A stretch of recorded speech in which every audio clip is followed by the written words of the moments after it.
ഞാൻ സ്നേഹത്തോടെ തയ്യാറാക്കിയത് ദൈവകൃപയാൽ നയിക്കപ്പെട്ടത് എൻ്റെ അടുക്കളയിൽ നിന്ന് നിങ്ങളുടെ ഹൃദയത്തിലേക്ക്.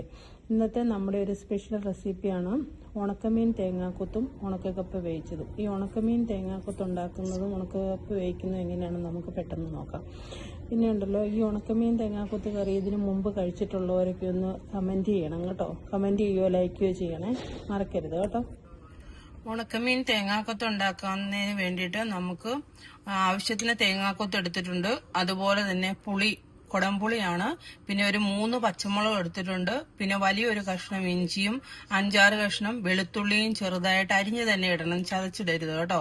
അരിഞ്ഞ് ചേർത്തിട്ടുണ്ട്. ഇനി ഇതിലേക്ക് ആവശ്യത്തിന് വെള്ളം ഒഴിച്ച് നമുക്ക് ഇത് തിളപ്പിക്കാം.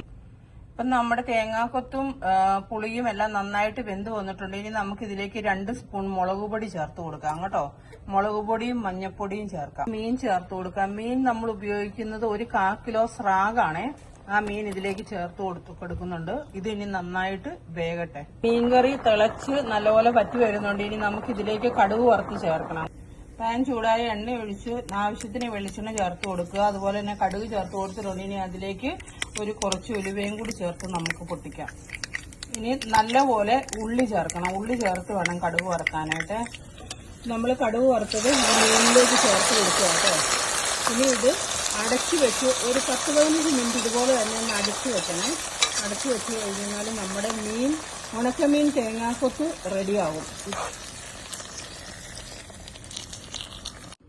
ഉണക്കക്കപ്പ വേവിക്കുന്നതിന് വേണ്ടിയിട്ട് ഞാൻ ഉണക്കക്കപ്പ തിളപ്പിച്ച് ഊറ്റി അത് ഞുറുക്കി എടുത്തിട്ടുണ്ട്. അരപ്പുണ്ടാക്കുന്നതിന് വേണ്ടിയിട്ട് തേങ്ങ എടുത്തിട്ടുണ്ട്, 2-3 പച്ചമുളക് എടുത്തിട്ടുണ്ട്, 2-3 ചെറിയ ഉള്ളി എടുത്തിട്ടുണ്ട്, മഞ്ഞൾപ്പൊടി എടുത്തിട്ടുണ്ട്. ഇത് നമുക്കൊന്ന് മിക്സിയിൽ ചതച്ചെടുക്കാം. ഉണക്കക്കപ്പ നന്നായിട്ട് ആവി കയറിയിട്ടുണ്ട്. ഇതിലേക്ക് നമ്മൾ തയ്യാറാക്കി വെച്ചിരിക്കുന്ന ഈ അരപ്പ് ചേർത്ത് കൊടുക്കുക. അരപ്പ് ഉണ്ടാക്കുമ്പോൾ ഉണ്ടല്ലോ, കപ്പയ്ക്ക് ഉണക്കക്കപ്പ ആയതുകൊണ്ട് നല്ലപോലെ തേങ്ങ ചേർക്കണം കേട്ടോ. പച്ചക്കപ്പ വേവിക്കുമ്പോൾ നമുക്ക് അധികം തേങ്ങയുടെ ആവശ്യമില്ല. പക്ഷെ ഉണക്കക്കപ്പ വേവിക്കുമ്പോൾ നന്നായിട്ട് തന്നെ തേങ്ങ ചേർത്തുണ്ടാക്കിയാലുള്ളൂ ഇനി രുചിയുള്ളൂ കേട്ടോ.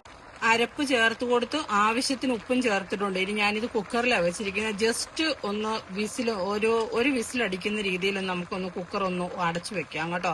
ആ അരപ്പിനകത്ത് നന്നായിട്ടൊന്ന് ആവി കയറാൻ വേണ്ടിയിട്ട്. ആവശ്യത്തിന് വെള്ളം ഒഴിച്ചിട്ടുണ്ടെന്ന് ഉറപ്പ് വരുത്തണം, അല്ലെങ്കിൽ അടിയിൽ പിടിക്കും കേട്ടോ. അപ്പം നമ്മുടെ കപ്പ ആവി കയറി വന്നിട്ടുണ്ട്. ഇത് നമുക്ക് നന്നായിട്ട് കുത്തി നന്നായിട്ട് ഇളക്കിയെടുക്കണേ.